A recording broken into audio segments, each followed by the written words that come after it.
Hello, everybody. Welcome to my first top 10. Top 10 emotional fights in the Index series. Now, I originally was going to probably redo the whole favorite fight scenes, but I thought, you know what? That's kind of not really common, but not really not original, I guess. I don't know. But today we're going to focus mainly on the top 10. We're going to focus mainly on fights that have grown characters that have really, I guess, in a way, progressed character development and have really, I guess, given us more of an emotional tie to some characters, I guess you could say. But yeah, today we're just going to focus mainly on the big emotional, the big fights that, help big character development. We're not going to focus on the big brawls, the Aqua versus Toma, Aqua versus Kazaki, Aqua versus Nightlander. Aqua would be on this list, like half the list if I was focusing on the best fights.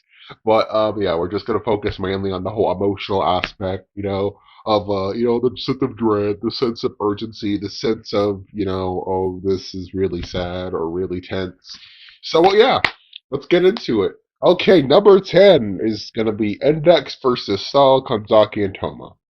Now, this fight was in the public was in the first arc of Index. It was really building up to this and the whole thing. We felt it, it was really Kanzaki and Stahl facing off against a friend and Toma trying to help Index, which led to him losing his memories, which also led to the whole sad thing with Index and him not telling her. Now, this was really it really felt definitely felt that Kanzaki and Stahl grew from this. Toma um well, he kind of lost his memories. So, I don't know. I guess in a way, kind of, sort of, oddly enough, yeah. I guess Toma grew. I, I don't know. It's weird. He lost his memories. It's hard to say. But let's just say Toma changed after the fight and all that, which led to a new, thing and more sense of urgency, and the whole fight was pretty cool, I guess. But yeah, it was mainly due for indexing, I mean, for Kanzaki and Styles' character development, answering questions and why Laura did this and all that stuff. But yeah, this overall fight I thought was impactful. It was really emotional. Not the most emotional I've seen in an anime, but it was really really good. It was cool. All right, number 9 is gonna have to go to Kamisato versus Noko. Now, not a lot of people like Kamisato, which is understandable. I'm a nice guy. I can give a character development benefit of the doubt. I mean, I'm not the biggest gigantic fan of Kamisato. Uh, I think he's fair, not the best, not the greatest. I think Toma is better of a character that Kamisato is, because Kamisato just kind of there. I don't know. I mean, but the fight he was in with Noken was pretty impactful and emotional. Noken going in there knowing he may die, and he ends up dying. And Kamisato ends up getting freaking bitten. But yeah, I think one of the girls killed Noken. I'm pretty sure. And then the whole thing with Jujutsu changing, like completely changing her outlook and wanting revenge. And is Noken dead or alive? I don't know. He was frozen in a thing, so it's possible he could come back. I don't know. I'm just gonna say he's dead. But yeah, I really like Noken. It was really cool. It's more with Noken than it is with Kamisawa. Kamisawa didn't really have was I don't know. But yeah, I really enjoy the whole aspect of that. It was really really good. Yeah. All right. Number 8 is gonna be Accelerator versus Beetle. Was it Beetle 5 Dark Matter? I think Beetle 5 was the other Dark Matter. I can't. Okay, let's just call him Dark Matter Beetle 5. I'll just call him that. But yeah, that whole fight with Accelerator fighting off against Kakin again for the second time. Uh, I really enjoyed sort of like how Kamichi did it. Basically, I guess he was trying to go with the whole, Kakin coming back as Spectre to haunt Accelerator, and him bringing back, some of the sisters, and him bringing back Frenda. Even Mugano at that point was also going through some character development. I enjoyed that immensely. And then, the whole fight with him and Accelerator. leading up to his defeat. Accelerator can beat Dark Matter. He couldn't. Mugido even came in, helped him out, snapped him out of it. With the whole Accelerator kind of rethinking what he did. In going through this whole sort of him going back to how he was in a sense, but then Mugido showed up and slapped him out of it. So snapped him out of it. I said snapped. I don't think he slapped him. I think he just yeah. But the whole thing with Accelerator, kind of as a character, we see how he grew. We see how he still thinks. He's still evil and all that stuff, and we see him grow as a character. Dark Matter questioning what he's doing and all that stuff. I enjoyed the fight immensely, but I mainly enjoyed the aesthetic of it, the whole message behind it, and it ended, with Tachitsubo using her powers to get rid of it. And I still think he's gonna come back. Dark Matter is, I mean, his brain isn't dead, so his brain could maybe do something. Maybe we can make another Dark Matter thing. I don't know, possible. I'm saying he's gonna come back. I think he is, but yeah. Okay, number seven's gonna be Kagun versus Bayori. Now, Kagun's probably one of my favorite Kiharas, and I really need to finish up the three other Kihara videos. But Kagun is probably definitely, I think, the saddest out of all the characters. Well, I mean, backstory anyway. We basically don't know anyone else's backstory that's equally sad as his. So I don't know. Maybe Accelerator's is equally as sad as his, or greater. I don't know. Man, someday Kimichi will put out a backstory for Accelerator. I don't know. But yeah, Kagun is a really. I think he's one of my favorite characters. The whole background with him just not wanting to be a Kihara, he just wants to be a freaking college teacher, and then Bayori killing all of his students except for one, of course, that didn't attend. I think at the time, and then him seeking out, going after her for revenge, and then he ends up me he ends up teaming up with Gremlin, and then he ends up serving Othinus. I think it's Othinus. I keep saying Othinius, but it's Othinus. I keep forgetting that. He ends up teaming with Othinus, and he ends up learning about magic. He luckily doesn't have Esper power, so he can in a way combine the science and magic in a sense, and he ends up fighting the Kiharas in the Baggage City arc, and in the end, he ends up fighting against Bayori, and that ends up with those two dying. So I really enjoyed the whole backstory with him and how he wanted to go with revenge, and I really enjoyed that scene. It was really impactful.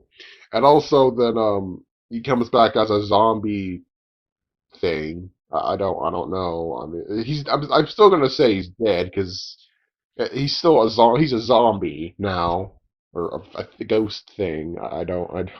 Kimichi is really weird with killing characters. Like he'll kill him, he'll bring him back. I don't know. Like he's better than freaking Hero that makes Fairy Tail. I mean, at least at least Kimichi follows through. I mean, they're dead, but they're not really. I don't know.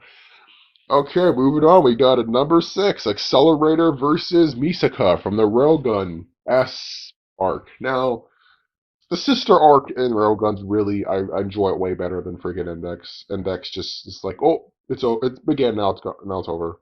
Just sort of like that. Railgun definitely felt more extensive, and you really felt how Musica felt. But ultimately, it was the Accelerator versus Musica fight that really kind of drove more into the sister arc. That made Musica kind of go a little nutsoid there for a little bit. Musica sees Accelerator killing the clone, and oh yeah, I forgot to mention this is also with Railgun too. I forgot to mention that. A certain series. Okay. Yeah, Musica ultimately sees, Accelerator killing her clone, which drove over Kanadari, and when she ran towards Accelerator, just making giant iron sand tornadoes, throwing a bunch of freaking train tracks at him. She shoots her railgun, does absolutely nothing. Accelerator's just standing there laughing. And as she just keeps realizing none of her attacks are working, she can't beat him. She kind of just shows it on her face. She doesn't really say much, but Accelerator just kind of talking. And, it just seeing her look on her face and knowing she can't beat him, it really does have to change up her plan about on how to deal with the whole sister cloning thing. And, at least the most iconic scene in the whole series, really, Accelerator coming up behind her. She sees all the clones, and he says, "My name's Accelerator. Nice to meet ya." And he just walks off. Probably one of the most iconic scenes in this series, which really I felt like was really had a sense of dread to it. Her not being able to do anything, and over the course of the series, she was able to beat villains just with pure strength. With this, she can't because a guy's just as strong as, or not just as strong, is greater in power than she is, and she has to approach it differently. I really like this scene. It will always be in my head, you know. So I enjoyed this scene very much. Yeah. Number five is gonna have to be Toma versus Musica on the bridge. Now you could call it a fight. I guess I shouldn't call it versus. I should say Toma and Musica bridge scene. Let's just call it that. Toma and Musica bridge scene. Let's just call it that because it's not really a fight. The whole scene where Musica is kind of fighting herself on whether she should go with, just not doing anything or just fighting Accelerator and then having him kill her, and then the whole thing about fighting herself whether it would work or not. But Tone was sort of like the column that held up her bridge. Yeah, maybe that was the thing she was going with. I don't know. But yeah, Toma ending up being sort of the support, being the alternative, and helping her out, in which she's kind of denying that, not wanting him to get involved, which led to the whole, no, I'm not going to let you pass. Toma just stands there with his arms out, and it leads to a whole touching scene of, Misika accepting his help and all that stuff. Thomas seeing her in such distress. And I mean, despite the fact he was able to survive like electric bolts, hitting him, that's a plus, I guess. I don't know. But yeah, the whole, and plus it led to the scene with her kind of resting his head on her knees, with her crying and stuff. Pretty emotional, but it was probably one of my favorite scenes, which really, I'm a Toma X Musica guy, so what'd you expect? But yeah, I enjoyed the scene. I thought it was well orchestrated. I thought it had not really, it had a lot of stuff behind it, and all that I really enjoyed. I love the whole sentiment behind it, and yeah, it's one of my favorite scenes. What can I say? Number four is going to be Toma versus Accelerator and Railgun. Now, this isn't really more for Toma. This isn't even more for Misaka. This is mainly for Accelerator and how we find out what his whole thing is throughout the course of the fight. This is why I love the Railgun fight better than Index, because Index, you don't get nothing with Accelerator. With Railgun, pretty much through the almost through the whole fight, you get a little bit of what Accelerator was thinking, the whole thing. You see, him thinking, denying the fact that they're human, but him on the ground and saying, they're wind up dolls, aren't they? He starts doubting himself and then he changes his mind. It's how his mind just kind of keeps adjusting and keeps how he closer realizes, oh, hey, I'm killing real people here. You know, he keeps believing what he just been told. You know what I mean? I like to think that him killing half of the 20,000 sisters would kind of mess with his head. It really just messed with him because because through the course of him killing, he starts, he kept talking to them. He kept, you know, getting them to do something, even though in his mind he okay, let's just say this. He doubted what the researchers were saying about them not being real people ever since he killed the first one. He saw how she was displaying this emotion and all this stuff, and he just kind of didn't really show it on his face. He just kind of looked at her and he's kind of walked off. But throughout the course of how he fought each sister, he always talked to them. He was trying to get something out of them, which was how Last Order said. If they said they didn't want to fight anymore, he would have gladly just walked off. But as he kept fighting and as he kept, just kept fighting each of them, he kind of kept going nuts and just kind of gave up and just shoved the thought in the back of his head, just, and in the end he kept going more and more just mentally unstable, you know, and the whole fight with Toma was sort of a realization of the fact that, oh my gosh, I'm just killing all these people. And I especially like the scene in the end where we see, Toma. I mean, where we see Accelerator's backstory as Toma's fixing to punch him. We see him as a kid, how he fought the military, how he was just this kid that kind of spawned for it. Like, this is why I think we should get a backstory next there, because no matter how you look at it, it started with a kid touching him. He broke his arm, and then the police came in. They did nothing, and then the military came. Like that was how the manga portrayed it anyway. But um, in the anime, it was kind of like he was hunted down by assassins or something, and it led to this big escalation. This is why I think we need a backstory on Accelerator, because it's like, I don't know, almost like get a clear depiction of why everyone wants to kill him. You know, I get the reason why, but I feel like we should get more of a story behind it to sort of, support it. But yeah, the whole fight. Let's get back on track. The whole thing with Toma, fixing that punch him and him saying, "What am I do? What am I even doing anymore?" That's when he realizes, I'm just killing all these people for no real reason. I'm just killing these people, and these people in front of me fighting me view me as a monster. And that whole punch to the face, I felt like was a realization, basically, him snapping out of it. The whole it was one of my favorite scenes. I keep saying that, but let's be brief. It's a top 10. Every scene in this is gonna be my favorite scene, but it is definitely one of the better scenes I like with Accelerator. I think it's a good thing with his character. It did way better than freaking Index did it, and I just overall love the fight. It's very well orchestrated. I love the message behind it, and it's cool. Yeah, I'm gonna say I love the message behind it every time on I. But yeah, good fight. Love the Accelerator backstories and stuff. I love how they did his character. I liked it.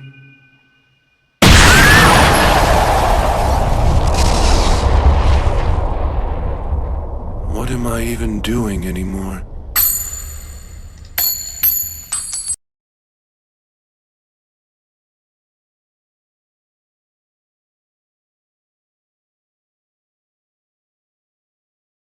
Of everything, he's not really just screaming in his head, saying all this crazy stuff.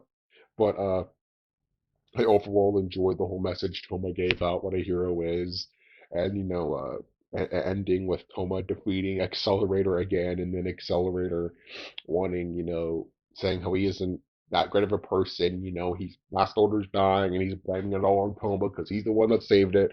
And the whole thing behind it, I liked. It was really emotional and really good character development for Accelerator, definitely. It was really just an awesome fight. And scene, emotional scene, which led to him getting his white wings, changing as a person. Again, also my favorite scene. Nothing original. I keep saying favorite scene in every other part of this. Whatever, fine. It's a top 10. All these are my favorite scenes, let's be honest. But yeah. All right. So enough about me about orgasming to Accelerator. Let's go to number second. Number two. Toma versus Musica and the Toma versus the World arc. Okay. I the fight itself was fair. It wasn't anything really special, I'd say.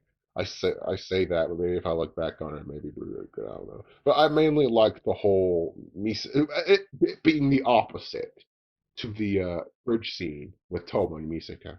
I liked how Misaka was more of the pillar for Toma, and then her convincing him that hey, you can't just be selfish in protecting this other world or whatever, and all that stuff, snapping Toma out of what he was getting into, and ultimately beating him. Uh, I say beating, but in a way, it was more like Misaka didn't really feel like he beat him because he wasn't really himself and all this stuff. So yeah, and also made a reference to the little bird scene with Musica once again laying Toma in her lap. But yeah, ultimately I enjoyed this. I enjoyed it. Yeah, it was really good. Better than the bridge scene, I think, mainly because we see Musica as a character grow a little bit. We see Toma as a character. We see Toma mainly grow as a character, which is something I always wanted for Toma. Throughout the series, he sort of stays the same, but as he'll have his moments where he grows and all that. Now, the number one best scene, what I think anyway, is probably one of the most emotional moments in the Index, which is probably something none of you got, which is okay. I'm just gonna say it. It's Toma versus Othinius. Yeah, totally didn't see that coming, did you? Oh.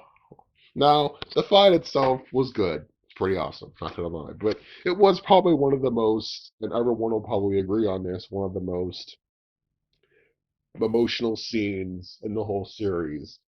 And now, ultimately, I didn't really cry like everyone else did. I kind of just, oh man, I got kind of depressed for like a couple of hours, and I kind of realized that was just a book I was reading. But yeah, the whole aspect behind it, I really enjoyed the whole, Othinus showing him that, him not existing wouldn't do anything. It wouldn't affect anyone, how if he didn't interfere with the sisters, Accelerator and Musica would have came to an agreement, showing him all this different stuff that if he didn't interfere, it would have been better if he didn't interfere, and then showing him that, oh, hey, this world's super happy, and this is why I destroyed the previous one, because look, everyone's super happy here. It's like a utopia, which ultimately drove Toma to just almost killing himself, which then got talked to the Musica, the head of the Musica network. I forget what you call it. It's been so long since we've seen her. It was the will of the Musica network, yeah, talking him out of it, which that scene itself was fair, I mean, honestly, I feel like again it was a whole Musica thing with Toma, I don't know. But which led to the big fight, which led to his death, which led to well, I guess F isn't really a big it didn't really die. It was kind of like well, it's hard to explain because it's like Othinus used Magic Break and restored back the world to where it was, but I don't know. I guess nothing was made yet when Othinus was fighting Toma. So I don't know. I'll have to read that again. But yeah, that whole scene was really emotional. It was really, really, I mean, other people would see it to like, oh, Othinus is just alone. She wants an equal. She wants a friend. I kind of view it as a different way than that. It's true Finnis felt kind of alone and stuff, but ultimately what led to her, wanting to do this was mainly because she was tired of the world too. She was tired of all this fighting, she was tired of all this war, and she wanted to destroy it and make another one and restart. Well, I guess her own. I thought she did want to make the Utopia place. I think so.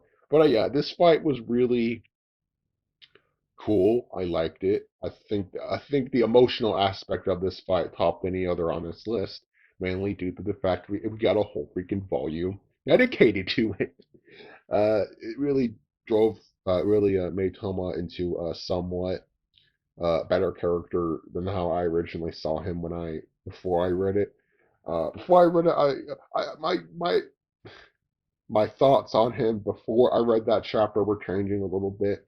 I kind of evolved seeing him. I saw him as a generic anime man to sort of a decent character. And then we got to that chapter. I'm like, oh, okay, he's a pretty cool character. And then, as the whole fight with him in the Toma versus the World arc kind of began, I saw him as a pretty good character now. My opinion of him has definitely changed throughout the reading this book. But yeah, definitely one of the most emotional parts of the whole series. Will we have more emotional fights like this? Probably. Considering Alistair's coming up and all this stuff, we'll definitely probably get some more. Maybe definitely. I'm gonna say definitely with Toma, more emotional moments with him and Musica. Accelerator, maybe. I don't know. Alistair, we'll probably get some with him. Hamazura. Yeah, Hamazura wasn't on this list. Yeah, just I mean, he had some emotional fights. I mean, him fighting Mugano. Uh, there's a reason why Hamazur. It's not Hamazur isn't on this list because I don't. It's true I don't care much for him, but it it's just when I look at all these fights on this list, I feel like all of them are better than what Hamazura went through. Yeah, his fight with Mugano was pretty emotional, and him protecting Tagisu, that was pretty. But I mean, are you really gonna say that scene was any better than Homa fighting Accelerator or World War III? Or are you gonna say that scene's better than like Toma fighting Othinius or Kagun fighting Biori? Are you really gonna say that scene's better than that? I mean, yes, and then I'll probably miss some others. I miss the whole Toma fighting pregnant lady. I forget her name. I think it's Fiore. I think her name's Fiore. Yeah, that scene was pretty emotional, but again, this is my opinion. All of you will probably say your opinion, and I'm completely fine with that. Please say, what are your thoughts? What in your head, what do you think is the most emotional scene in the series? I would love to know what you thought, of this top 10. This is personally my opinion, what I thought was the most, emotional parts of a certain series. Accelerator doesn't have an emotional. Well, I guess it does, but nothing really topping this. But yeah, let me know what you guys thought. This is probably the only top 10 list I'm ever gonna do ever. So mainly because I couldn't really think of any other top 10 lists. But plus I don't want to be one of those channels. There's a channel completely made of top 10 videos. But yeah. So let me know in the comments what you guys thought. What do you think is the most emotional fight in the series? What do you think okay, let me rephrase this. What do you think will be coming up next, emotional fighting wise? With the whole. I know a lot's gonna come out. Alistair's probably gonna have his own thing and all that. But yeah, let me know. Just hope you enjoyed this video. I enjoyed editing this. It was really fun. But yeah, I'll catch you guys later.